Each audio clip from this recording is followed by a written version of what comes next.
আজকে সানডেতে আমি নিজের হাতে প্রথমবার মাটন কষা বানালাম। আজকে ফাদার্স ডে, বাবার জন্যে আর কি। প্রথম একদম ধামসা আলু দিয়ে আর গোটা রসুন দিয়ে আমি একটা মাটন কষা বানিয়েছি। কালারটা দেখুন গাইস, খুবই সুন্দর হয়েছে। সানডের লাঞ্চটা এইভাবেই সারলাম। ফ্রাইড রাইসটাও আমিই বানিয়েছি। এই যে মাটনের নাল্লির পিসটা নিয়ে নিলাম, তারপরে একটু ভেঙে ঝোল দিয়ে স্যালাড ভেঙে একসাথে খেতে ভীষণই ভাল লাগে। এই প্রথম গাছটা আমি নিজে টেস্ট করলাম, নিজে রান্না করেছি বলে বলছি না, খুবই সুন্দর হয়েছিল।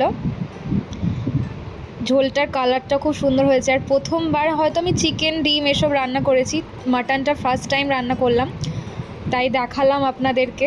বলবেন কেমন হয়েছে জানিয়ে। অবশ্যই আপনারা খেতে তো পারবেন না, দেখে কেমন লাগছে একবার জানাবেন। আর এই যে রসুন এভাবে খেতে আমার মতন কে কে ভালোবাসো, মাটন বানালেই আমি মাকে বলি একটা গোটা রসুন দিতে, না হলে আমার চলেই না।